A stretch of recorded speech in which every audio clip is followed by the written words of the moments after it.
سورۃ العنکبوت مکیہ، سورہ عنکبوت مکہ مکرمہ میں نازل ہوئی، اور اس میں 69 آیات اور 7 رکوع ہیں۔ شروع کرتا ہوں میں اللہ کے نام سے جو بڑے مہربان نہایت رحم و کرم والے ہیں۔ رسول رحمت صلی اللہ علیہ وسلم مکہ مکرمہ میں ہیں۔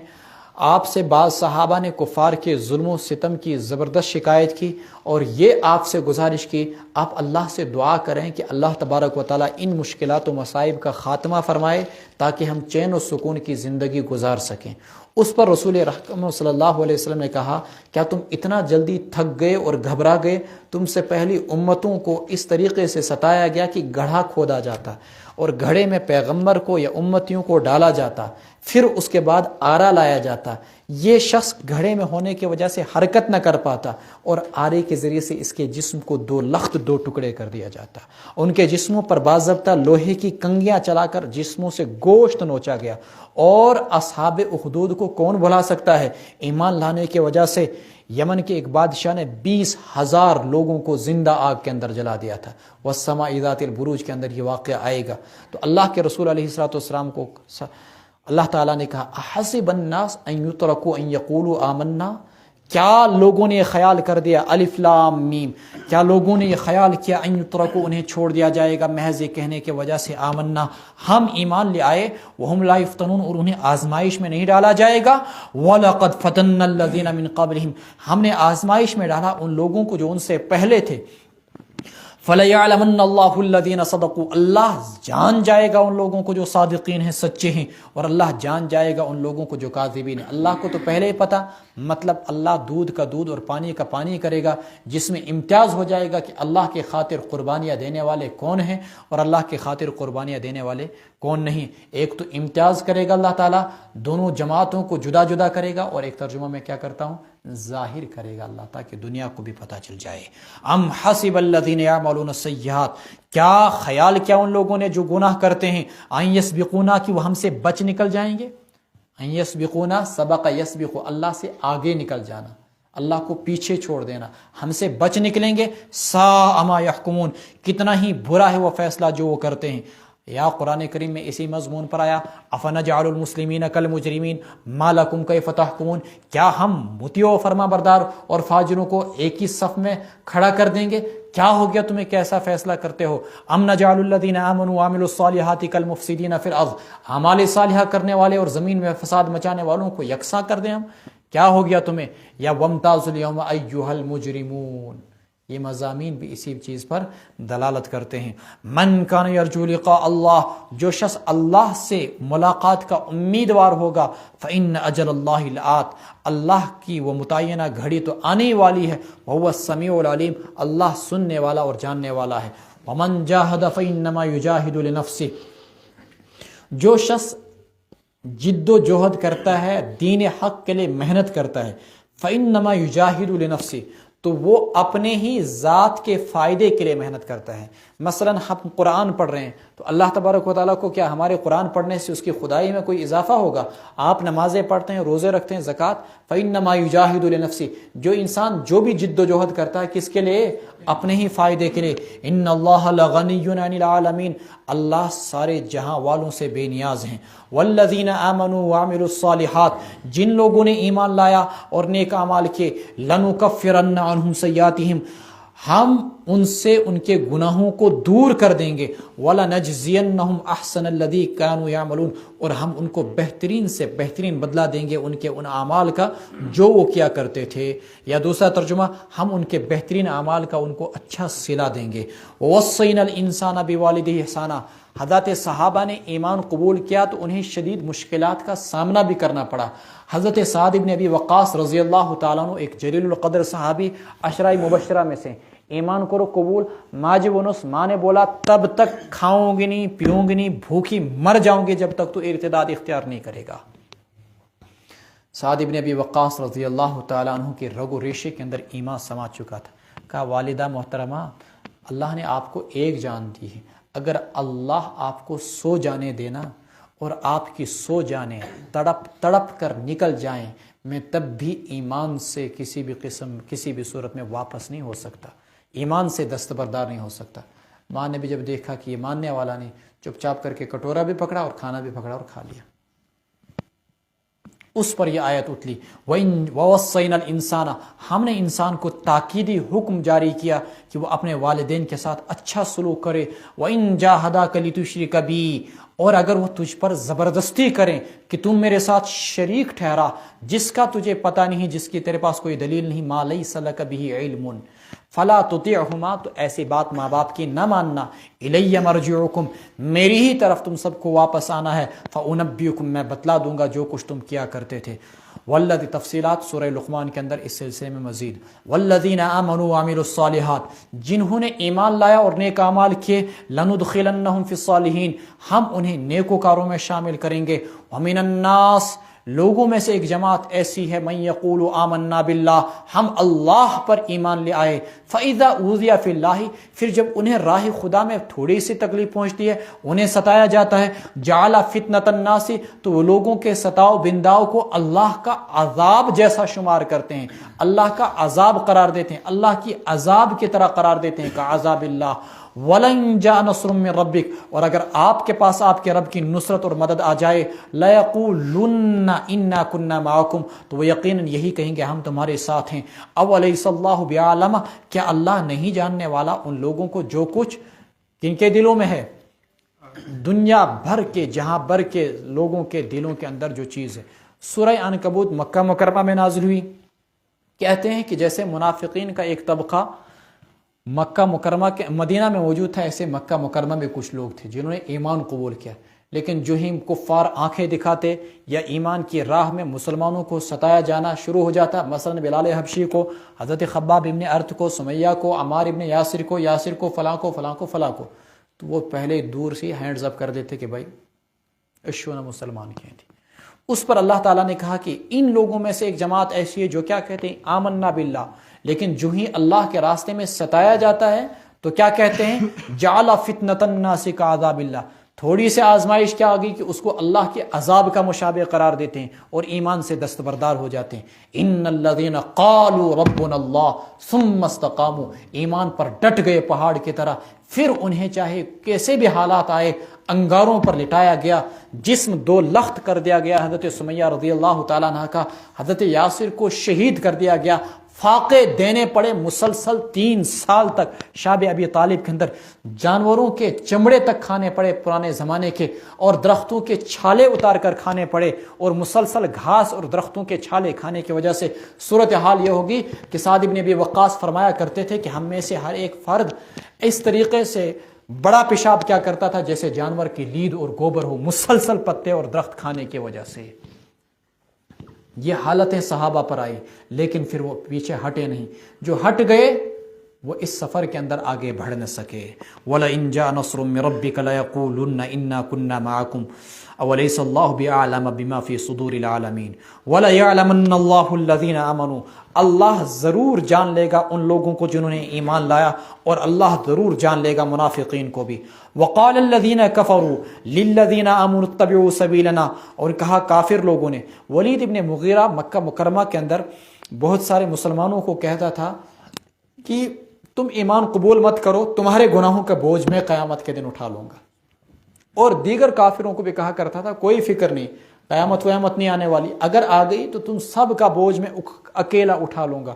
قرآن اس کے متعلق کہہ رہا ہے، وقال الذین کفروا، کہا ان لوگوں نے جنہوں نے کفر کیا، للذین آمنوا، ان لوگوں سے جنہوں نے ایمان کیا، اتبعوا سبیلنا، ہماری راہ کی پیروی کرو، ہمارے راستے پہ چلو، ولنحمل خطایاکم، ہم تمہارے گناہوں کا بوجھ اٹھائیں گے، وما ہم بحاملین من خطایاہم من شیء، حالانکہ کل قیامت کے دن وہ ان کے گناہوں کا کسی بھی قسم کا کوئی بوجھ وہ اٹھانے والے نہیں، انہم لکاذبون، انکار کر دیں گے بوجھ اٹھانے سے، وہ یقیناً جھوٹیں، ولا یحملن اثقالہم، ہاں وہ اپنے گناہوں کا، اپنے کفر کا، شرک کا بوجھ تو اٹھائیں گے، واثقالا مع اثقالہم، اور اپنے متبعین کا جنہوں کو انہوں نے گمراہ کیا اپنے بوجھ کے ساتھ ان کا بوجھ بھی اٹھائیں گے، اثقالا ثقل کی جمع، اور ان کے بوجھوں کے ساتھ اپنا بوجھ بھی اٹھائیں گے۔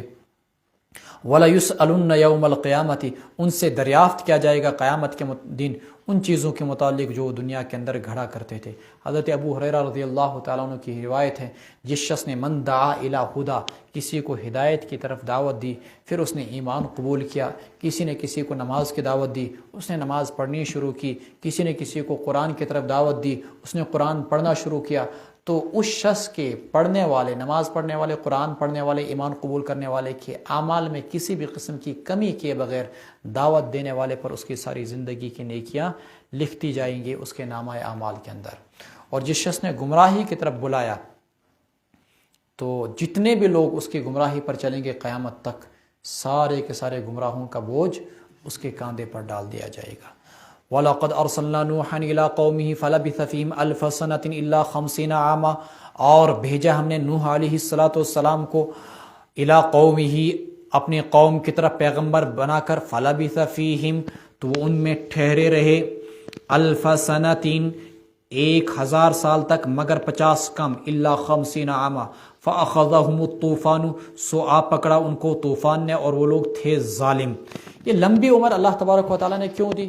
مفسرین نے کہا کہ اس زمانے کے اندر چونکہ آبادی زمین میں کم تھی، اللہ کا منشا یہ تھا کہ زمین کی آبادی بڑھا دی جائے، اس لیے لمبی لمبی عمریں دی جاتی تھی۔ سمجھ گیا؟ اب جب آبادی بڑھ گئی تو آج کل کتنی عمریں ہیں؟ 60 سال 70 سال۔ اور طوفان نوح کے بعد، اس سے پہلے تو حضرت نوح علیہ السلام کتنے عرصے رہے اللہ بہتر جانتا ہے۔ فَلَبِثَ فِيهِمْ، قرآن تو کہتا ہے تقریباً 950 سال، بعض روایت سے یوں محسوس ہوتا ہے کہ طوفان نوح کے بعد بھی وہ ان کے درمیان 350 سال رہے۔ وَهُمْ ظَالِمُونَ فَأَنْجَيْنَاهُ، ہم نے انہیں بچا لیا اور کشتی والوں کو، وَجَعَلْنَاهَا آیَةً لِلْعَالَمِينَ، اور ہم نے انہیں جہاں بھر کے لوگوں کے لیے سامان عبرت بنایا۔ آیتاً وَإِبْرَاهِيمَ، اور ابراہیم علیہ السلام کا آپ تذکرہ کیجئے، اذ قال، اور ابراہیم علیہ السلام کو بھیجا ہم نے، ارسلنا نوحا ارسلنا ابراہیم، ارسلنا پر ہے۔ اذ قال، جب انہوں نے اپنی قوم سے کہا، اعبدوا اللہ واتقوا، اللہ ہی سے ڈرو، اللہ ہی کی عبادت کرو اور اللہ ہی سے ڈرو، ذالکم خیر لکم ان کنتم تعلمون، یہی ہے تمہارے لیے بہتر اگر تم جانتے ہو۔ انما تعبدون، جن چیزوں کی تم پوجا کرتے ہو اللہ کو چھوڑ کر، من دون اللہ اوثانا، وہ بت ہیں، وتخلقون افکا، اور تم جھوٹی باتیں گھڑتے ہو، افکا جھوٹی باتیں، تخلقون گھڑتے ہو۔ ان الذین تعبدون من دون اللہ، بلا شبہ جن کی تم پوجا کرتے ہو اللہ کو چھوڑ کر، لا یملکون لکم رزقا، وہ نہیں مالک ہیں تمہاری روزی کے، فابتغوا عند اللہ رزقا، اللہ ہی کے پاس روزی تلاش کرو، واعبدوہ، اللہ ہی کی بندگی کرو، واشکروا لہ، اللہ ہی کا شکریہ ادا کرو، الیہ ترجعون، اسی اللہ کی طرف تمہیں واپس کیا جائے گا۔ وَإِن تُكَذِّبُوا، اور اے لوگو اگر تم جھٹلاؤ گے تو تم سے پہلے بھی بہت ساری قومیں جھٹلا چکی ہیں، فَقَدْ كَذَّبَ أُمَمٌ مِّن قَبْلِكُمْ، نتیجتاً وہ برباد تو تمہاری تقدیر کے اندر بھی بربادی۔ وَمَا عَلَى الرَّسُولِ إِلَّا الْبَلَاغُ الْمُبِينُ، پیغمبر کے ذمے کچھ نہیں مگر صاف صاف پہنچا دینا۔ اولم یروا کیف یبدئ اللہ الخلق ثم یعیدہ، کیا انہوں نے نہیں دیکھا کہ اللہ تعالیٰ کیسے مخلوق کو پہلی بار پیدا کرتے ہیں، وہی اللہ ان کو دوسری بار بھی پیدا کرے گا۔ ان ذلک علی اللہ یسیر، یہ اللہ پر بہت آسان ہے۔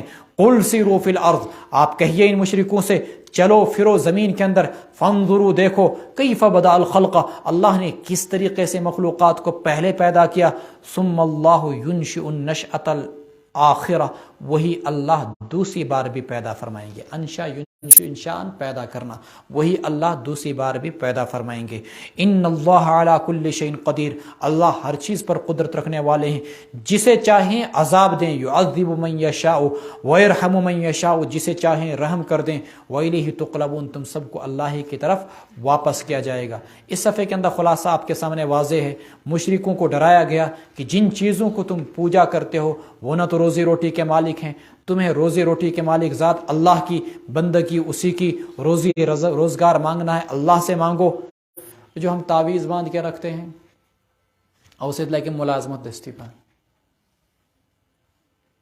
اب یہ بھی پتہ نہیں کہ وہ تعویذ، چلو اگر قرآنی کلمات پر ہو تبرکات کی وجہ سے تو ٹھیک ہے، جواز کی کوئی سبیل نکلتی بھی ہوگی، لیکن اگر وہ تعویذات جھوٹے ہوں اور کسی پیر نے لوٹا ہو اور پھر ادھر سے انگوٹھیاں لگا لگا کے رکھی ہوں، حالانکہ قرآن کیا کہتا ہے، فَابْتَغُوا عِندَ اللَّهِ الرِّزْقَ، اگر روزی روزگار مانگنا ہے تو کس سے مانگو؟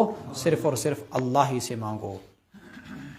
قل سیروا فی الارض فانظروا کیف بدأ الخلق ثم اللہ ینشئ النشأة الآخرہ ان اللہ علی کل شیء قدیر وما انتم بمعجزین فی الارض ولا فی السماء، اور تم اللہ کو عاجز نہیں کر سکتے زمینوں میں اور نہیں آسمانوں میں۔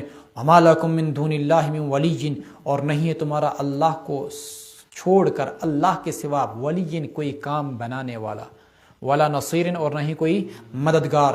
والذین کفروا بآیات اللہ، وہ لوگ جنہوں نے اللہ کی آیات کا انکار کیا، ولقائہ، اور اللہ سے ملنے کا یعنی قیامت کا انکار کیا، اولئک یئسوا من رحمتی، یہی ہیں وہ لوگ جو میری رحمت سے مایوس ہو گئے۔ منظور سے بھائی کریں باندھ دروازے۔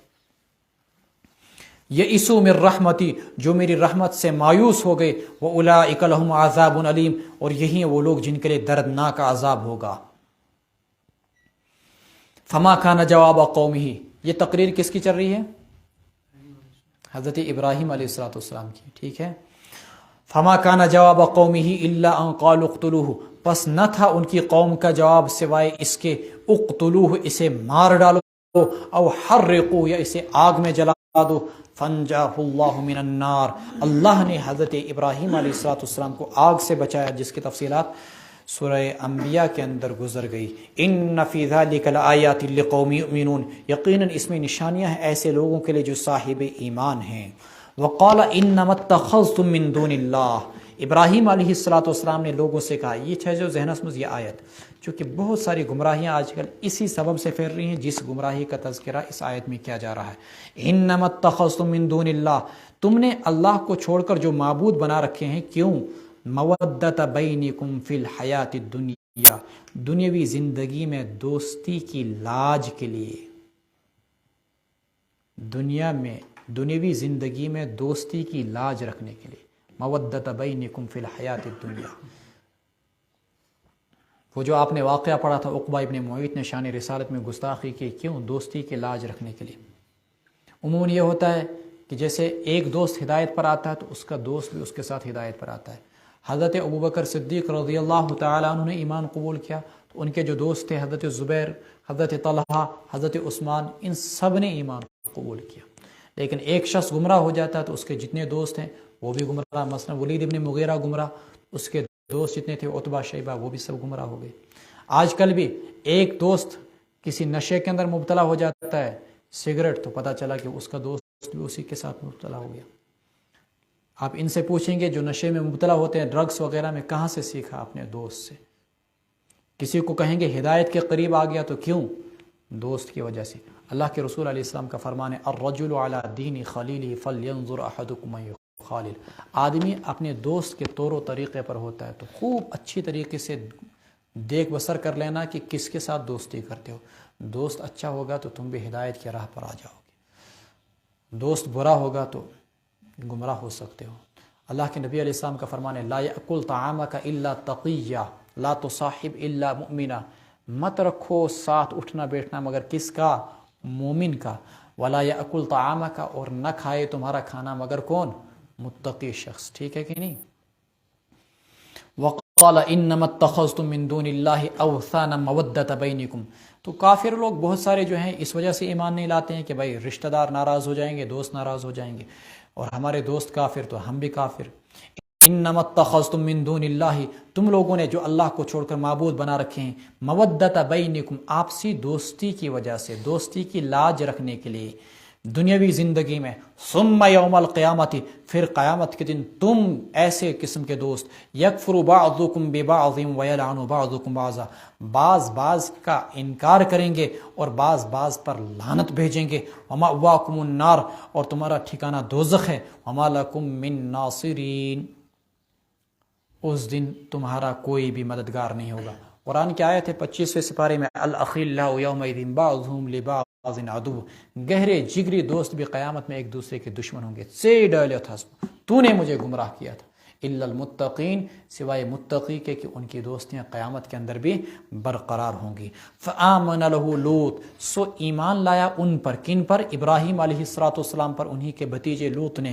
وقال، اور انہوں نے کہا، انی مہاجر الی ربی، میں وطن چھوڑ کر پروردگار کی طرف جا رہا ہوں۔ وطن چھوڑ کر پروردگار کی طرف جا رہا ہوں، اپنے پروردگار کی جانب۔ انہ هو العزیز الحکیم، وہی زبردست حکمت والا ہے۔ چنانچہ ہم نے ابراہیم علیہ السلام کو اولاد بھی نہیں تھی، ہم نے انہیں اسحاق دیا، یعقوب دیا، وجعلنا 88 سال کی عمر میں، وجعلنا فی ذریتہ النبوۃ، ہم نے ان کی نسل میں نبوت کا سلسلہ جاری کیا اور کتاب دی ہم نے ان کو، وآتیناہ اجرہ فی الدنیا، اور ہم نے انہیں ان کا صلہ دنیا ہی کے اندر دیا، ہم نے ان کو ان کا صلہ دنیا ہی کے اندر دیا۔ وَإِنَّهُ فِي الْآخِرَةِ لَمِنَ الصَّالِحِينَ، اور وہ آخرت میں نیکوکاروں میں سے ہیں۔ وَلُوطًا إِذْ قَالَ لِقَوْمِهِ، اور ہم نے لوط علیہ السلام کو بھی بھیجا جب انہوں نے کہا اپنی قوم سے، انکم لتأتون الفاحشۃ، تم ارتکاب کرتے ہو کھلم کھلا بے حیائی کا، ایسی بے حیائی ما سبقکم بها من احد من العالمین، جس کا ارتکاب تم سے پہلے جہاں کے لوگوں میں سے کسی نے بھی نہیں کیا۔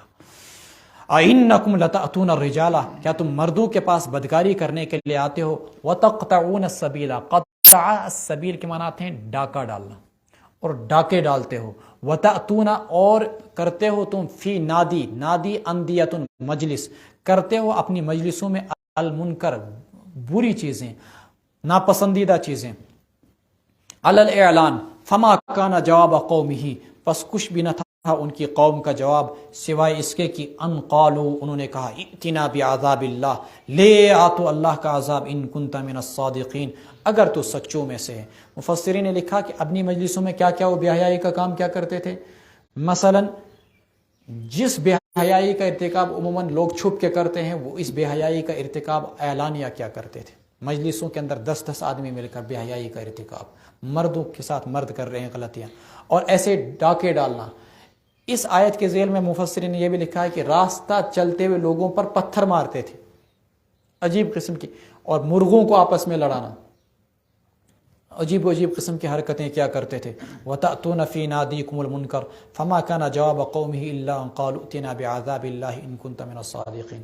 ایک بار بیچارہ ایک شخص، کوئی قصص القرآن کے اندر غالباً یہ واقعہ لکھا ہے، ان کی مجلس کے اندر ان کے باغ سے ایک شخص بیچارہ گزر گیا، کوئی آدمی گزرا، ان کے باغ تھے ان کے بڑے بڑے، تو جب وہ آدمی وہاں سے گزرا تو انہوں نے اس کو کیا کیا کہ پتھر مارا۔ ممکن ہے کہ اس نے کوئی پھل اٹھا لیا ہو، کیا کیا ہو، تو انہوں نے اس کو پتھر مارا۔ پتھر مارنے کے بعد وہ بیچارہ زخمی ہو گیا، تو وہ قاضی کے پاس گیا کہ بھائی مجھے، انہی کے قاضی کے پاس، جو بھی قاضی تھا ان کا، کہ مجھے تمہارے لوگوں نے پتھر مارا، میرا سر زخمی کر دیا، خون خون کر دیا، مجھے انصاف چاہیے۔ تو اس نے بلایا قاضی نے اپنے لوگوں کو، کہا کہ تم نے اس کے سر کو زخمی کیا ہے؟ کہا ہم نے زخمی کیا ہے، ہمارا اس پر احسان ہے کہ ہم نے اس کے سر کو رنگین کیا ہے، لہٰذا اسے کہیے کہ رنگین کرنے کی اجرت ہمیں دے۔ اور قاضی بھی ایسا ظالم و جابر تھا کہ اس نے واپس اسی کے ذریعے سے ان کو اجرت دلائی۔ وَتَأْتُونَ فِي نَادِيكُمُ الْمُنْكَرَ فَمَا كَانَ جَوَابَ قَوْمِهِ إِلَّا أَنْ قَالُوا ائْتِنَا بِعَذَابِ اللَّهِ إِن كُنتَ مِنَ الصَّادِقِينَ قَالَ رَبِّ انصُرْنِي عَلَى الْقَوْمِ الْمُفْسِدِينَ۔ حضرت لوط علیہ السلام نے کہا، اے میرے مولا میری مدد فرما ان فساد مچانے والے لوگوں پر۔ وَلَمَّا جَاءَتْ رُسُلُنَا، اچھا اس میں ایک چیز آئی کہ گناہ انسان اعلانیہ کرے تو اس کا وبال کئی گنا بڑھ جاتا ہے۔ مثلا رسول اللہ صلی اللہ علیہ وسلم نے فرمایا، کل امت معافن الا المجاہرون، میرے امت میں سے ہر ایک شخص کی بخشش ہو سکتی ہے لیکن مجاہرین کی نہیں ہوگی۔ مجاہرین کون ہوتے ہیں؟ جو رات کی تاریکی میں تو گناہ کرتے ہیں اور صبح اعلانیہ لوگوں کے سامنے اس کا تذکرہ کرتے ہیں اور فخر کرتے ہیں اپنے گناہوں پر۔ تو اعلانیہ گناہوں کا تذکرہ کرنے والوں پر اللہ تبارک و تعالیٰ کی جانب سے ان کے لیے کوئی بخشش اور معافی نہیں۔ نمبر 2، یہاں پر ایک مسئلہ بیان کیا گیا ہے کہ اگر کسی شخص کی نماز قضا ہو جائے تو اس نماز کی قضا وہ سرن کرے، اعلانیہ نہ کرے، تاکہ اس کے اس عمل کے ذریعے سے لوگوں کو ترغیب نہ ملے نمازوں کی قضا کرنے کی۔ اگر نماز قضا ہوگی تو سرن اس کی قضا کرے، غیر محسوس انداز میں بتلائے نہ کسی کو کہ میری نماز قضا ہوگی۔ ایک تو گناہ کرتے ہو اور پھر لوگوں کو بتاتے ہو میری نماز قضا ہوگی، تم اس کو جرم ہی نہیں سمجھتے ہو۔ سرن چھپ کر لوگوں سے اس کی قضا کرے، اعلانیہ بھی کرنی ہو تو اس انداز میں کرے کہ کسی کو پتہ نہ چلے ایشو سنت پر نفل پرن کی ایشو قضا کرن فرض پرن ولما جاءت رسولنا ابراہیم بالبشرا، جب ہمارے اب یہ باضابطہ اللہ تعالیٰ نے فرشتے بھیجے اس بستی کو تباہ کرنے کے لیے، جب ہمارے قاصد ہمارے فرشتے آگے ابراہیم علیہ السلام کے پاس، یہ پہلے فرشتے کہاں پر گئے؟ اس بستی سے کچھ فاصلے پر ابراہیم علیہ السلام رہتے تھے، وہاں پر گئے اور ابراہیم علیہ السلام کو بیٹے کی خوشخبری سنائی اسحاق علیہ السلام کو کی، اور ابراہیم علیہ السلام نے ان کے سامنے بچڑا لایا، انہوں نے کھایا نہیں، کہا کیوں آئے ہو؟ ابراہیم علیہ السلام نے پوچھا تو انہوں نے کہا کہ ہم فلاں بستی کو تباہ کرنے کے لیے آئے۔ تو ابراہیم علیہ السلام بڑے مغموم و پریشان ہو گئے اور ان سے جھگڑنے لگے فرشتوں سے، یجادلنا فی قوم لوط، ان کے بارے میں جھگڑنے لگے کہ اس میں نیک انسان ہے، میرا بھتیجا ہے، وہ ہے، اللہ کا پیغمبر ہے، آپ کیوں ان کو تباہ کریں گے؟ بہرحال اس کے بعد ابراہیم علیہ السلام کے پاس سے ہو کر کہاں پر آئے؟ یہ لوط علیہ السلام کے پاس، ان کے گھر کے اندر وہ رہے، اور پھر صبح سویرے رات کی تاریکی میں ان کے پوری کی پوری بستیوں کو اللہ تعالیٰ نے تباہ و برباد کر کے رکھ دیا۔ اور جب آئے ہمارے فرشتے ابراہیم کے پاس خوشخبری لے کر اسحاق علیہ السلام کی پیدائش کی، قالوا انا مہلکو اہل ہذہ القریہ، اور کہا انہوں نے کہ ہم برباد کرنے والے ہیں اس بستی کو، ان اہلہا کانوا ظالمین، یہاں کے رہنے والے ظالم ہیں، قال ان فیہا لوطا، تو کہا انہوں نے کہ اس میں تو لوط ہیں، قالوا نحن اعلم، فرشتوں نے کہا ہم جانتے ہیں انہیں جو اس بستی میں ہیں، لننجینہ، ہم اسے بچا دیں گے، واہلہ، اور اس کے گھر والوں کو، مراد یہاں پر گھر والوں سے ایمان والے ہیں، الا امرأتہ، سوائے اس کی بیوی کے، کانت من الغابرین، وہ ہوگی ان لوگوں میں سے جو پیچھے رہ جانے والوں میں سے، چونکہ یہ کافرہ تھی۔ ولما ان جاءت رسولنا لوطا، اور جب آئے ہمارے فرشتے لوط کے پاس، سیء بہم، وہ غم زدہ ہو گئے، کیوں؟ وہ بدبخت چونکہ خوبصورت لڑکوں کے شکل میں آئے تھے، تو خوبصورت لڑکوں کو دیکھتے ہی وہ بدکاری کے لیے آمادہ ہو جاتے، وضاق بہم ذرعا، اور تنگ دل ہو گئے، وقالوا، فرشتوں نے کہا حضرت لوط علیہ السلام سے، لا تخف، گھبرائیے نہ، ولا تحزن، غمگین نہ ہو، انا منجوک، ہم آپ کو بھی بچا لیں گے، واہلک، اور آپ کے گھر والوں کو بھی، سوائے آپ کی بیوی کے، کانت من الغابرین، وہ ہے کن میں سے؟ پیچھے رہ جانے والوں میں سے، انا منزلون علی اہل ہذہ القریہ، ہم اس بستی والوں پر اتارنے والے ہیں، رجزا من السماء، آسمانی عذاب، بما کانوا یفسقون، ان کے فسق و فجور کی وجہ سے، آسمان سے ان پر پتھر جو برسائے گئے تھے اور زمین سے اٹھا کر آسمان سے نیچے جو پٹک دیا گیا تھا، وَلَقَدْ تَرَكْنَا مِنْهَا آیَةً بَيِّنَةً لِقَوْمٍ يَعْقِلُونَ، اور چھوڑے ہم نے اس بستی کے اندر آیَةً بَيِّنَةً، واضح آثار ایسے لوگوں کے لیے جو عقل رکھتے ہیں، واضح آثار، وہی ڈیڈ سی۔ وَإِلَى مَدْيَنَ أَخَاهُمْ شُعَيْبًا، اور مدین کی طرف ہم نے ان کے بھائی شعیب علیہ السلام کو پیغمبر بنا کر بھیجا، فَقَالَ يَا قَوْمِ اعْبُدُوا اللَّهَ، انہوں نے کہا اے میری قوم، اعبدوا اللہ، اللہ ہی کی بندگی کرو، وَارْجُوا الْيَوْمَ الْآخِرَ، اور آخرت کے دن سے ڈرو، وَلَا تَعْثَوْا فِي الْأَرْضِ مُفْسِدِينَ، اور زمین میں فساد مچاتے ہوئے نہ پھرو۔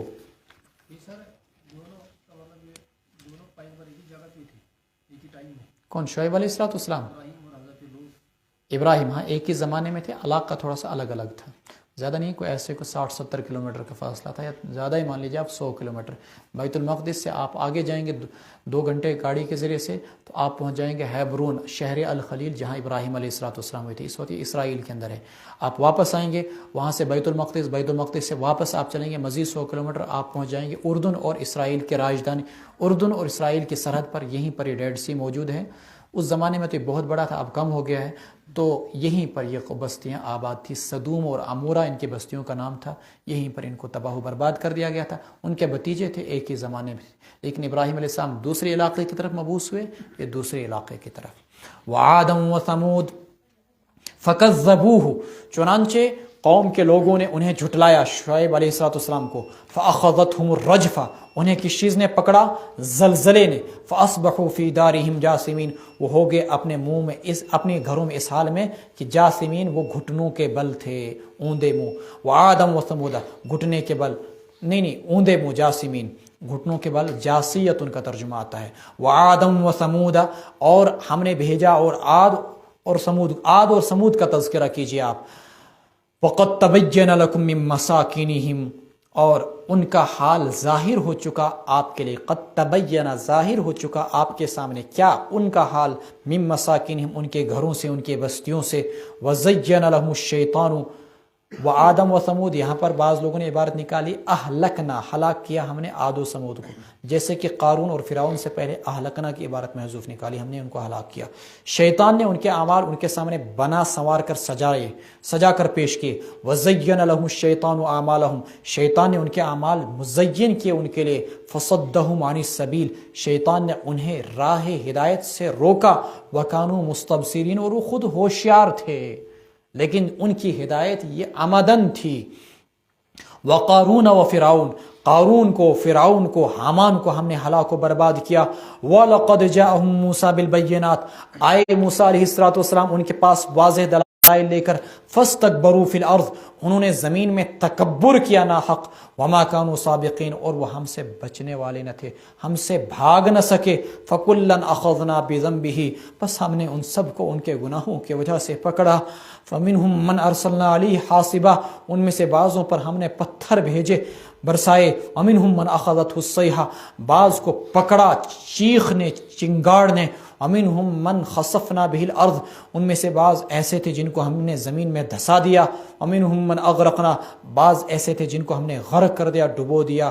وَمَا كَانَ اللَّهُ لِيَظْلِمَهُمْ، اللہ ایسا نہ تھا کہ ان پر ظلم ڈھا تھا، وَلَكِنْ كَانُوا أَنفُسَهُمْ يَظْلِمُونَ، لیکن وہ خود ہی اپنے آپ پر ظلم ڈھانے والے تھے۔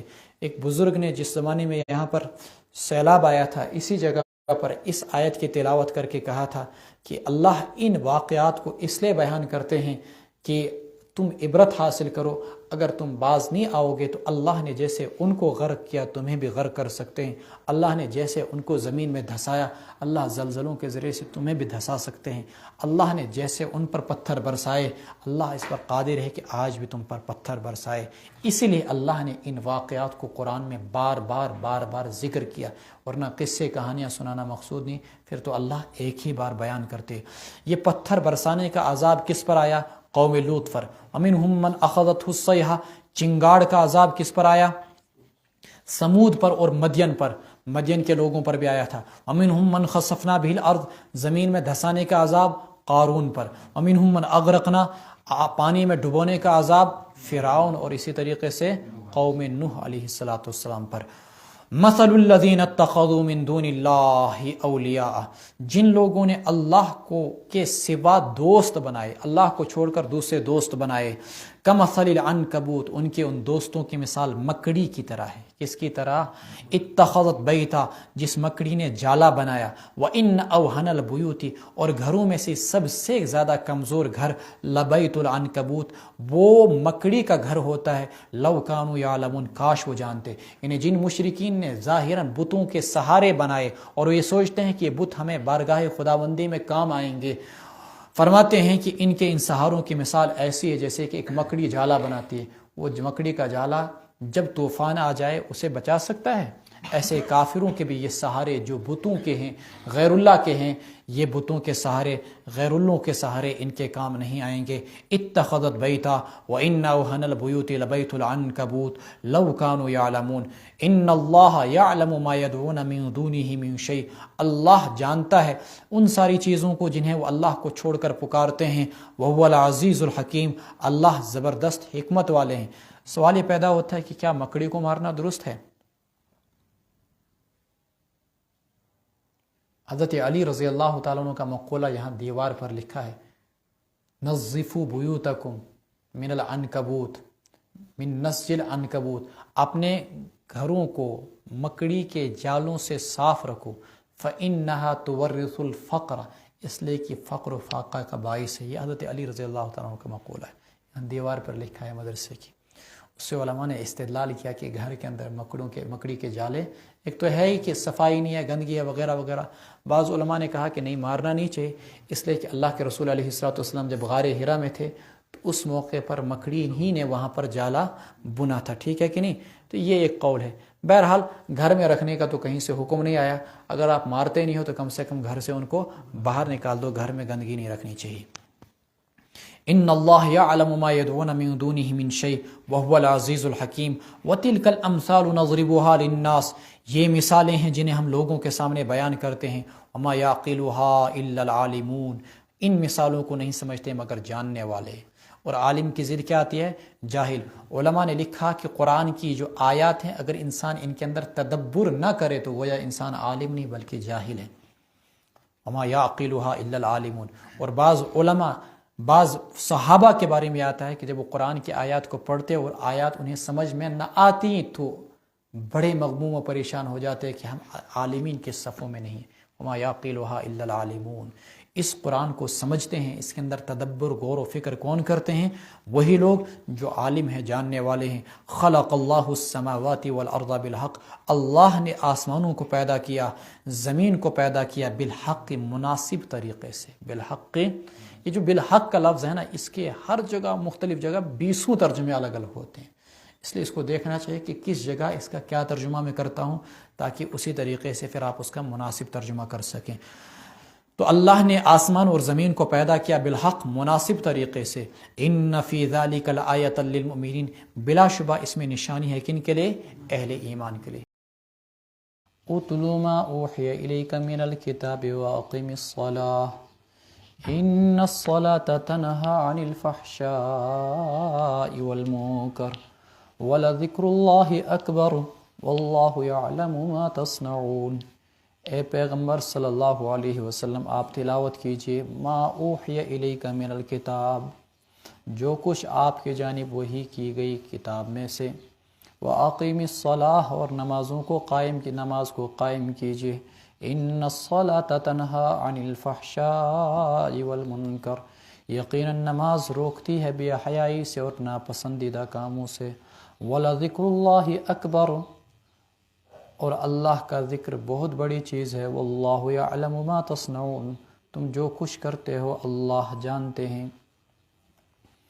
اس آیت میں رب العالمین نے 2 حکم دیے، ایک اقامت صلاۃ کا اور ایک تلاوت کتاب کا، یعنی اللہ نے جو قرآن آپ کی طرف نازل کیا ہے اس قرآن کو آپ پڑھیے، اور پھر دوسرا حکم دیا کہ آپ نمازوں کو قائم کیجیے۔ عموماً ہم دوسرے حکم کو تو توجہ سے سنتے ہیں کہ ان الصلاۃ تنہی عن الفحشاء والمنکر، ہر مسلمان کو یہ آیت یاد ہوتی ہے کہ نماز بے حیائی سے روکتی ہے اور برے کاموں سے۔ اگرچہ اس پر ایک اعتراض آپ کریں گے کہ ہم میں سے بہت سارے لوگ نمازیں پڑھتے ہیں لیکن نمازیں پڑھنے کے باوجود وہ بے حیائیوں سے نہیں رک پاتے، وجہ کیا ہے؟ اصل یہ ہے کہ اگر ڈاکٹر کسی بیمار کو دوائی دے تو اگر وہ ٹائم ٹیبل کے حساب سے اس کو نہ کھائے اور پرہیز نہ کرے تو اس صورت میں وہ دوائی اس کے لیے مفید نہیں ہوتی ہے۔ ایسے نماز کو اگر خشوع و خضوع کے ساتھ تمام تر ارکان کو ادا نہ کیا جائے تو نماز کی جو تاثیر ہے کہ بے حیائیوں سے روکتی ہے اور برے کاموں سے وہ ظاہر نہیں ہوگی۔ نماز کی تاثیر تب ظاہر ہوگی جب انسان اس کو مکمل خشوع و خضوع کے ساتھ ادا کرے۔ مشکوٰۃ شریف جلد اول کے اندر ایک حدیث کا خلاصہ یہ ہے کہ اگر انسان وضو سے پہلے اعوذ باللہ بسم اللہ پڑھے گا تو اس کا نتیجہ اور رزلٹ یہ نکلے گا کہ آپ کو نماز کے اندر برے برے وسوسے نہیں آئیں گے۔ لیکن اگر آپ وضو سے پہلے بسم اللہ نہیں پڑھیں گے، اعوذ باللہ نہیں پڑھیں گے، بسم اللہ نہیں پڑھیں گے، اعوذ باللہ تو نہیں ہے، بسم اللہ نہیں پڑھیں گے، سنت کے مطابق آپ سنت کی رعایت کرتے ہوئے وضو نہیں کریں گے تو نمازوں میں وسوسے آئیں گے۔ جب نماز میں وسوسے آئے، برے خیالات آئے، برے دھیان آئے تو اس میں خشوع و خضوع کہاں سے آ سکتے ہیں پھر؟ تو خشوع کا مطلب یہ ہے کہ انسان کی اعضاء مکمل طور پر، خشوع کا مطلب دل انسان کا اللہ کی طرف جھکا ہوا ہو، اور خضوع کا مطلب یہ ہے کہ انسان کا تمام تر اعضاء بھی بالکل اطمینان، سکون اور چین کے ساتھ ہوں۔ کچھ لوگ نماز پڑھ رہے ہوتے ہیں، کبھی آنکھ کو کبھی سر کو کھجلا رہے ہیں۔ اچھا عجیب ہی مصیب تھا، اگر عام حالتن مز آسو ایسے نو کشن نماز میں سہ کشن یون یپیر یپیر یپیر، یہ میں تجربہ کرت واللہ عالم یہ تھی سی گھن یا مے ست تو نماز مز کیا گھن یہ خدا یہ شیطان تو ساتھ میں بس زیادہ ژھیڑ ژھیڑ کران۔ تو بہرحال اس میں ضروری ہے کہ انسان کیا کرے۔ میں نے تجربہ کیا کہ نماز میں انسان کھڑا ہوتا ہے، ادھر کھجلی ادھر، یہ کیا ہو رہا ہے؟ نماز سے باہر تو میں کبھی کھجلاتا نہیں ہوں، پھر پتہ چلا کہ نہیں یہ شیطان کی طرف سے۔ بہرحال انسان کو کیا کرنا ہے؟ اپنے آپ کو وقار کے ساتھ سکون کے ساتھ رکھنا ہے، تب جا کر یہ نماز ہمیں بے حیائی سے اور برے کاموں سے روکے گی۔ ادروائز اگر اس کو خشوع خضوع کے ساتھ ادا نہیں کریں گے، سنت کی رعایت کے مطابق ادا نہیں کریں گے، تو پھر نماز ہمیں خشوع خضوع کی جو بے حیائی سے نہیں روکے گی۔ مولانا سجاد صاحب نعمانی دامت برکاتہم ایک بیان کر رہے تھے، اسی آیت کی تفسیر کے ذیل میں وہ جملہ آپ کو میں نقل کر سکتا ہوں۔ کہتے تھے لوگ جھوٹ کو تو گناہ سمجھتے ہیں اور زنا کرنے کو گناہ سمجھتے ہیں، لیکن قرآن کریم کو سمجھ کر نہ پڑھنا اس کو گناہ نہیں سمجھتے ہیں، حالانکہ قرآن کریم کو سمجھ کر نہ پڑھنا یہ اس سے بھی بڑا گناہ ہے، زنا سے بھی بڑا گناہ ہے، جھوٹ سے بھی بڑا گناہ ہے۔ اگر جو لوگ قرآن کریم کو نہیں سمجھتے ہیں، چونکہ ہاں تمہیں ڈبل ثواب حدیث پاک میں آؤ والذی یتکعکع، جس کو پڑھنے میں رکاوٹ اور پریشانی ہو اس کے لیے ڈبل ثواب، اور جس کو پڑھنے میں رکاوٹ نہ ہو اس کے لیے سنگل ثواب۔ تو ایسا اگر اخ پارو اس تر اخ ثواب، تو یہ اگر پڑھو تو یہ ترو ڈبل ثواب۔ لیکن مطلب چونو کہ کم سے کم کوشش گس کریں انسان سے کہ یہ پڑھو تھوڑا بہت سمجھتے پڑھو۔ اس کا یہ مطلب نہیں کہ اگر آپ کو اردو نہیں آتی ہے، اگر آپ کو عربی زبان نہیں آتی ہے تو آپ قرآن کو پڑھے ہی نہیں، چونکہ اللہ کے رسول علیہ الصلوۃ والسلام کی حدیث ہے جو شخص قرآن کو پڑھے تو اس کو ہر حرف کے عوض 30 نیکیاں ملتی ہیں۔ مثلا الف لام میم کی مثال اللہ کے رسول نے دی، یہ حروف مقطعات ہیں، اس کا معنی تو کسی کو پتہ نہیں ہے، اس پر بھی ثواب ملتا ہے، 30 نیکیاں اس کو ملتی ہیں۔ اللہ کے رسول نے کہا یہ نہیں کہتا ہوں میں الف لام میم حرفن، بل الف حرفن لام حرفن میم حرفن، یہ تین الگ حروف ہیں، 3 پر الگ الگ ثواب ملے گا۔ بہرحال صرف اقامت صلاۃ ہی نہیں بلکہ اتل ما اوحی الیک من الکتاب، یہ دونوں چیزیں ضروری ہیں۔ ولا تجادلوا اہل الکتاب، اور آپ نہ جھگڑیے اہل کتاب کے ساتھ، بحث نہ کیجیے الا باللتی ہی احسن، مگر بھلے انداز میں۔ یعنی اگر تمہیں کبھی مناظرے مجادلے اور بحث کی نوبت آئے تو تہذیب کے دائرے میں رہتے ہوئے، جاہلوں کی طرح گالیاں دے کر اور اسی طریقے سے آپ لڑائی جھگڑا اٹھا کر، اس سے وہ آپ سے کیا ہو جائے گا، بدظن ہو جائے گا۔ تو قرآن کریم نے یہاں پر یہ کہا کہ اگر تمہیں اہل کتاب سے بھی بحث کی نوبت آئے تو آپ کا طریقہ کار کیا ہونا چاہیے، بہت اچھا۔ لیکن ایسے اگر کوئی ساتھ پانوئی بحثش نوبت یہ مثال کہیں مسلمانہ سے مسئلس پہ، یا کوئی ساتھ مسلمانوں میں شوار یا مکتبہ فکر، تو ہم کیا کرتے ہیں کہ ایک دوسرے کو کافر قرار دیتے ہیں۔ اس سے کیا ہوتا ہے کہ اگلا فرقہ آپ سے بدظن ہوگا، تو خواہ اگلے فرقہ اس کا عقیدہ کیا ہے کچھ بھی کیوں نہ ہو اور اس کا مسلک کچھ بھی کیوں نہ ہو، لیکن اس کا یہ مطلب نہیں کہ آپ اس کے ساتھ گالم گلوچ پہ اتر کے آئیں، وہ آپ اپنے دین کو خود بدنام کریں گے۔ الا الذین ظلموا منہم، مگر جو لوگ ان میں سے ظلم کریں، جو لوگ ان میں سے ادھر سے تیزی کے ساتھ پیش آئیں، تو آپ بھی ان کو ترکی بترکی جواب دے سکتے ہیں۔ وَقُولُوا آمَنَّا بِالَّذِي أُنزِلَ إِلَيْنَا وَأُنزِلَ إِلَيْكُمْ، مثلا ہمارے بزرگ کہا کرتے تھے کہ قادیانی کو علامہ انور شاہ کشمیری گالی دینا یہ عین ایمان ہے، چونکہ وہ اللہ کے نبی کا دشمن ہے، اور نبی کے دشمن کی دل میں نفرت رکھنا یہ ایمان ہے۔ اگر آپ نبی کے دل کا احترام، نبی کے دشمن کا دل میں احترام رکھتے ہیں، اس کا مطلب یہ ہے کہ آپ کے دل میں پھر ایمان نہیں۔ حضرت علامہ انور شاہ کشمیری رحمۃ اللہ علیہ کہا کرتے تھے جب بھی اس کا نام لیا کرتے تھے علیہ ما علیہ، چونکہ بڑے وہ نفیس مزاج کے تھے، تو لعنت اللہ علیہ تو نہیں کہتے تھے، البتہ کہتے تھے اس پر ہو جو کچھ اس پر ہو، یعنی اللہ کی لعنت۔ تو وہ کہتے تھے کہ میرا ایمان یہ ہے کہ قادیانی کو گالی دینا بھی ایمان کی پہچان ہے۔ اللہ جی کس کی گالی کی وجہ، بس یہی لفظ لعنت، وہ کہ نہیں کہ انسان کسی کو ماں باپ کی گالی دے، وہ تو جائز نہیں، لفظ لعنت کا استعمال انسان کر سکتا ہے۔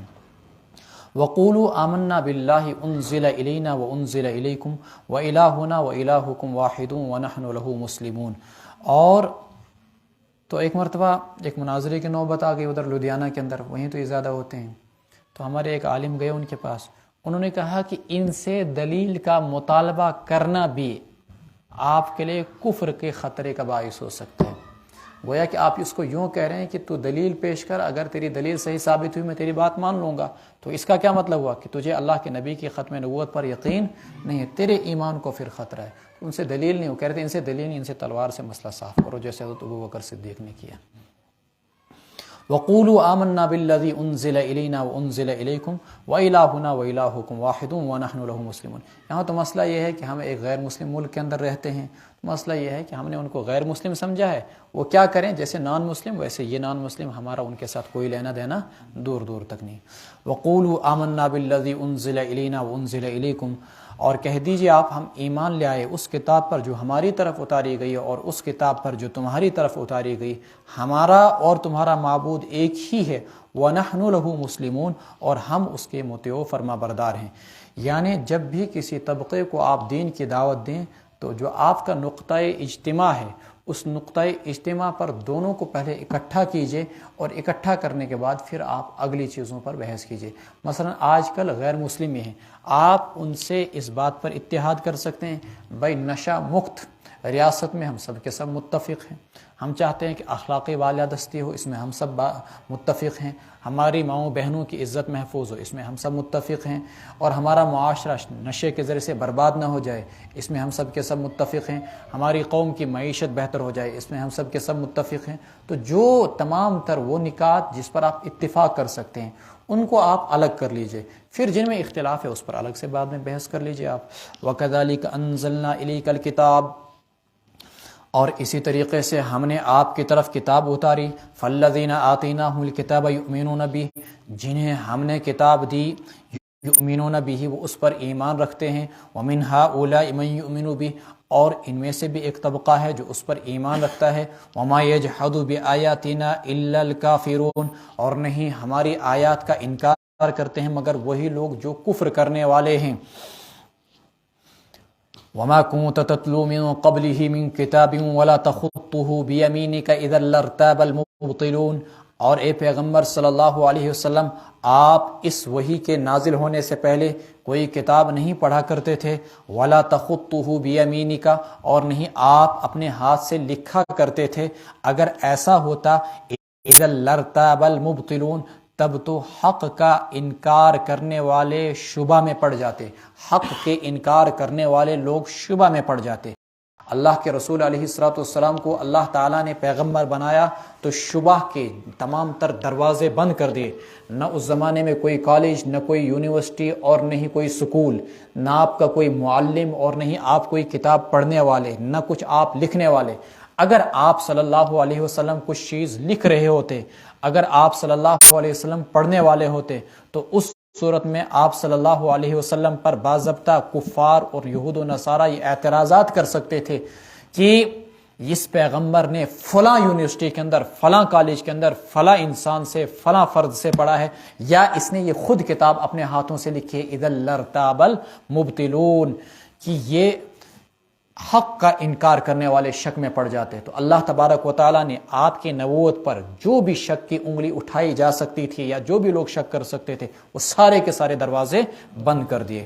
بل ہوا آیات بینات فی صدور الذین اوتوا العلم، بلکہ یہ قرآن کریم آیات ہیں، واضح آیات ہیں، ان لوگوں کے سینوں میں محفوظ ہیں، الذین اوتوا العلم، جنہیں علم دیا گیا، وما یجحد بآیاتنا الا الظالمون، اور نہیں انکار کرتے ہیں ہماری آیات کا مگر وہی لوگ جو ظلم ڈھانے والے ہیں۔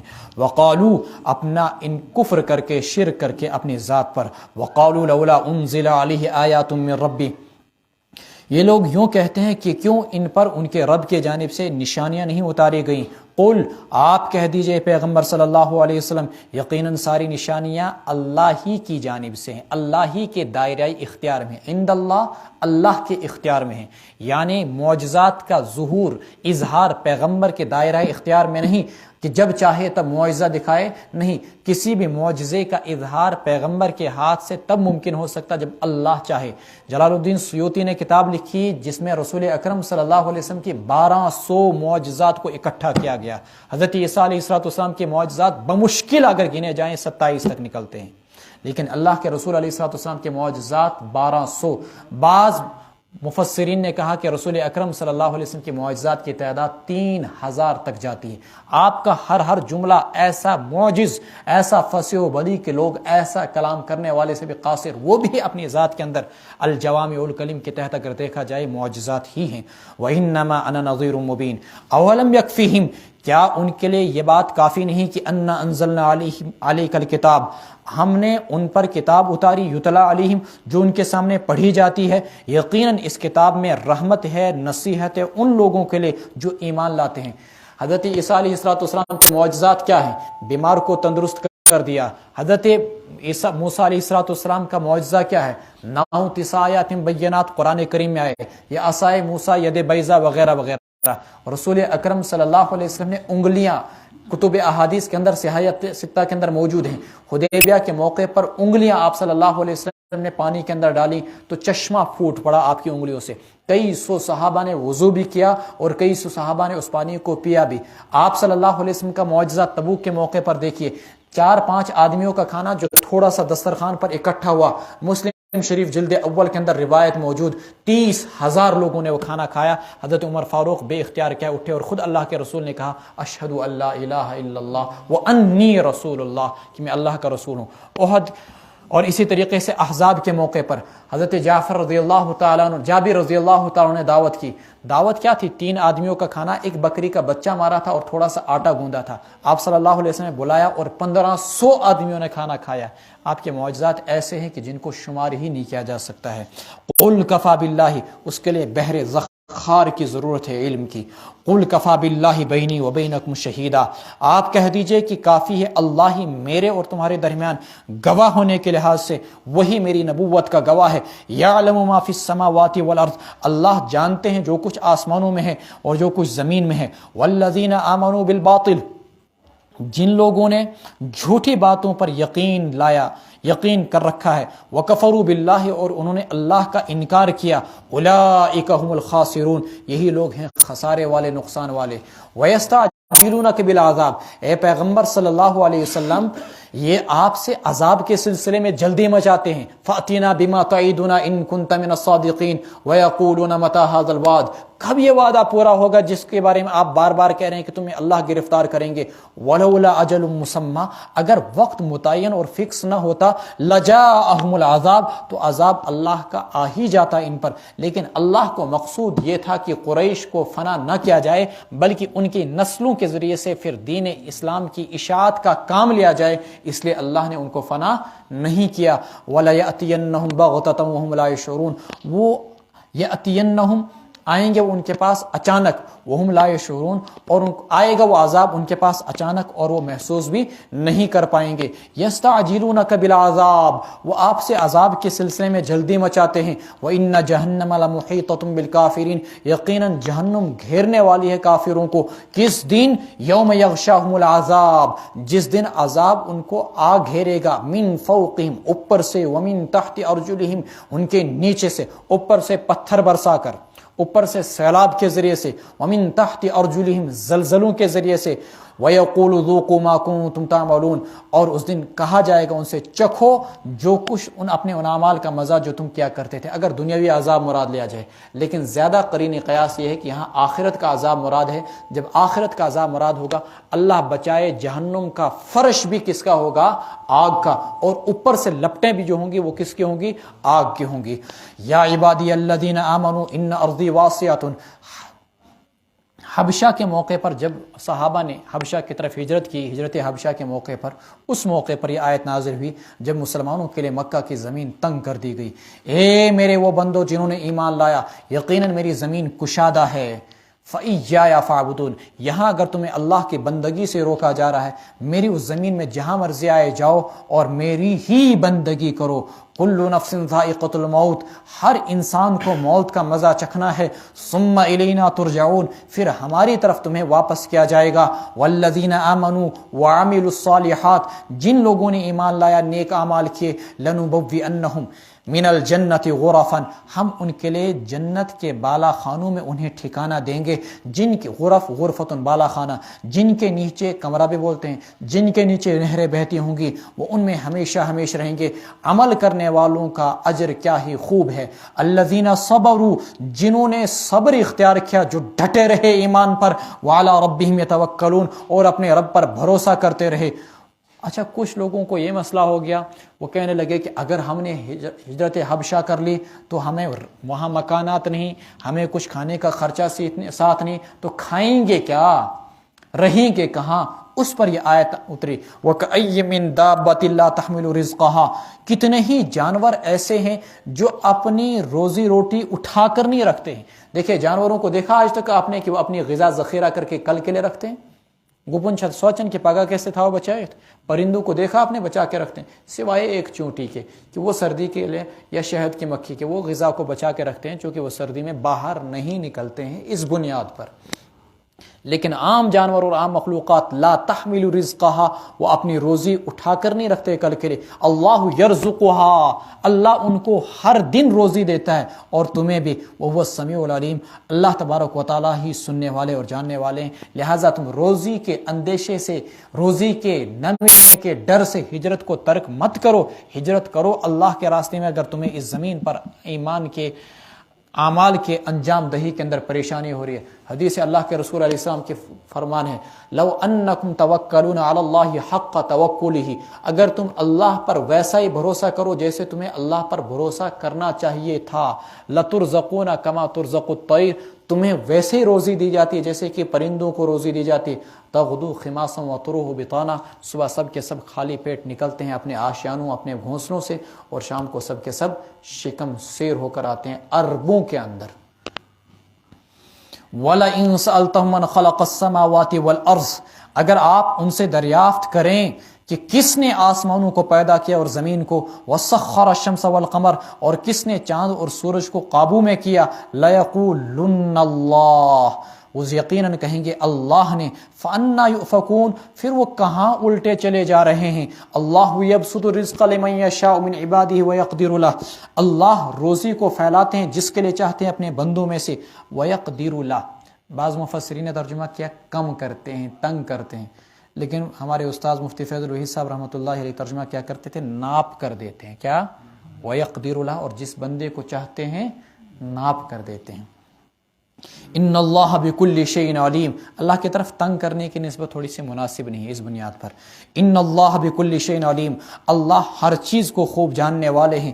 وَلَئِن سَأَلْتَهُم مَّن نَزَّلَ مِنَ السَّمَاءِ، تفسیر ابن کثیر میں 25ویں سپارے کے اندر لکھا ہے، وَلَوْ بَسَطَ اللَّهُ رِزْقَ لَبَغَوْا فِي الْأَرْضِ کے ذیل میں، اگر اللہ سارے انسانوں کے لیے روزی کے دروازے کشادہ کر دینا تو لوگ زمین کے اندر باغی بن جائیں اللہ تعالیٰ کی۔ اس آیت کے ذیل میں لکھا ہے کہ جس شخص کو اللہ نے جتنی روزی دی ہے، مثلا آپ کو 1 لاکھ دی ہے، اللہ جانتا ہے اپنے بندوں کی حکمت اور مصلحت کو، اگر اللہ اس بندے کو اس سے کم بھی 1 روپیہ بھی دیں تو وہ بندہ گمراہ ہو جائے گا، اور اگر اللہ اس بندے کو جتنی روزی اللہ نے دے رکھی ہے 1 روپیہ بھی اس سے زائد دیں تو وہ بندہ گمراہ ہو جائے گا۔ اللہ کی حکمت جتنی ہوتی ہے، ہم تو چاہتے ہیں، تمنا کرتے ہیں کہ ہمیں خوب روزی دی جائے، لیکن میں ایک دن بچوں سے کلاس میں کہہ رہا تھا، اگر تو سارے 1 کروڑ روپے تاریو تو پریوا کہاں یہ تھی تمنا حس کہاں نا سودی کہتا کس پیر مدرسس میں تمو واتن تو نیرون پت بزنس کرون یا باقی چیز، گویا کہ وہ قرآن سے محروم ہو جائیں گے۔ تو اللہ جانتا ہے کہ کس کی ہدایت کتنے سے رزق کے اندر متعین ہے۔ وَلَئِن سَأَلْتَهُم مَّن نَزَّلَ مِنَ السَّمَاءِ مَاءً فَأَحْيَا بِهِ الْأَرْضَ مِن بَعْدِ مَوْتِهَا، اگر تم ان سے دریافت کرو کہ کس نے آسمان سے پانی کو اتارا، فَأَحْيَا بِهِ الْأَرْضَ، پھر اس کے ذریعے سے زمین کو زندگی بخشی، تازگی بخشی، سرسبز و شاداب کیا، مِن بَعْدِ مَوْتِهَا، اس کے موت کے بعد، یعنی اس کے خشک ہو جانے کے بعد، تو سارے کے سارے کفار ہی جواب دیں گے، لَيَقُولُنَّ اللَّهُ، اللہ ہی، قُلِ الْحَمْدُ لِلَّهِ، آپ کہہ دیجئے ساری تعریفیں اللہ ہی کے لیے ہیں، بل اکثرهم لا یعقلون، بلکہ اکثر لوگ یہ جانتے نہیں۔ مشرکوں کا مسئلہ کیا تھا؟ ان کی پریشانی یہ تھی کہ خدا تو وہی خدا، سب اسی کو مانتے ہیں۔ ہندوؤں کو پوچھے تو کہیں گے کہ ایشور سب سے بڑا، انگریزوں کو پوچھے تو کہیں گے گاڈ سب سے بڑا، عیسائیوں کو کہیں گے تو بولیں گے خدا سب سے بڑا، سکھوں کو وہ بھی بولیں گے خدا۔ بھئی یہ جو گرو نانک ہیں، یہ جو رام جی ہیں، کرشن جی ہیں، سیتا جی ہیں، یا حضرت عیسیٰ ہیں، یا جو تم نے لات و منات اور عزا تم نے مکہ کے اندر بنا کے رکھے ہیں، کیوں؟ کہ اللہ تک ہماری ڈائریکٹ رسائی نہیں ہوتی نا، تو ان کے ذریعے سے ہم اللہ تعالیٰ تک اپنی بات پہنچاتے ہیں، اس لیے ہم ان کی پوجا کرتے ہیں۔ اس پر اللہ تبارک و تعالیٰ نے کہا زمین کے جتنے انسان ہیں سارے کے سارے سب سے بڑا خدا کس کو مانتے ہیں؟ اللہ ہی کو مانتے ہیں۔ جھگڑا یہ نہیں ہے، جھگڑا اصل یہ ہے کہ تم خدا کو مانتے ہو، یہ جھگڑا یہ ہے کہ اللہ کے ساتھ دیگر معبودان باطلہ کو تم شریک قرار دیتے ہو عبادت کے اندر، اور کہتے ہو ما نعبدهم هؤلاء الا ليقربونا الى الله زلفى، ہم ان چھوٹے چھوٹے غیر اللہ کی پوجا اس لیے کرتے ہیں کہ تاکہ ہمیں اللہ سے نزدیک کر دیں، الا ليقربونا الى الله زلفى۔ یہی وہ تمہاری سوچ ہے جس میں تم بہک گئے، بھٹک گئے۔ اللہ سیکنڈوں کے اندر نہیں، ایک آن کے اندر، سیکنڈ کے اگر کروڑوں حصے کیے جائیں، اس ایک حصے کے اندر اللہ اربوں انسانوں کی فریاد ایک ساتھ سن سکتے ہیں۔ سن گامن مز آسان کینسن یہ دعا گھن قبول گھنس کی ٹائم لگان، دن خدائس واریاہ درخواست ترمز تمس ٹال آسان ایک دو أکس سانہ بیس دو تمس ٹائم لگان، اعاذ باللہ۔ میں نے بزرگوں سے سنا، ایسے بوڑھوں سے، بعضوں سے۔ حالانکہ اللہ کا ایسا مسئلہ نہیں، اللہ ایک سیکنڈ کے اندر کروڑوں انسانوں کی ایک ساتھ بات سن سکتے ہیں۔ ولا ان سألتهم من نزل، اور لہٰذا اس لیے اللہ کو کوئی ضرورت ہی نہیں کسی چپراسی کے رکھنے کی۔ چپراسی تو وہ رکھے گا نا جو عاجز ہو، جو تھک جائے، یا جس کو کوئی ضرورت نہیں۔ اللہ کو کسی چپراسی کی، کسی کلر کی کوئی ضرورت نہیں۔ وہ سیکنڈ کے اندر سب کے حالات کو جانتا ہے، ظاہری حالات کو نہیں، علیم بذات الصدور، دلوں کے حالات کو بھی، سب کچھ۔ وَنَحْنُ أَقْرَبُ إِلَيْكُم مِّنْ حَبْلِ الْوَرِيدِ، تمہارے رگ جان سے بھی تم سے زیادہ میں تمہیں جانتا ہوں۔ وما هذه الحیات الدنیا الا لہو ولعب، نہیں ہے یہ دنیاوی زندگی مگر بس صرف ایک کھیل تماشا۔ وان الدار الاخرۃ لہی الحیوان، اور آخرت کا گھر ہی اصل زندگی ہے۔ آخرت کی زندگی ہی، حیوان کا کیا ترجمہ کریں گے؟ اصل زندگی ہے۔ لو کانوا یعلمون، کاش وہ لوگ اس حقیقت کو جان جاتے۔ فاذا رکبوا، ہوتا کیا ہے؟ رکبوا فی الفلک، جب یہ کفار کشتیوں میں سوار ہوتے ہیں، دعوا اللہ مخلصین لہ الدین، یعنی مصیبتوں میں کہیں پر بھی پھنستے ہیں تو اللہ ہی کو پکارتے ہیں، مخلصین لہ الدین، اعتقاد کو اسی کے ساتھ خالص کر کے کہ ہمیں ان مصائب کے اندر اللہ کے سوا کوئی نجات نہیں دے سکتا ہے۔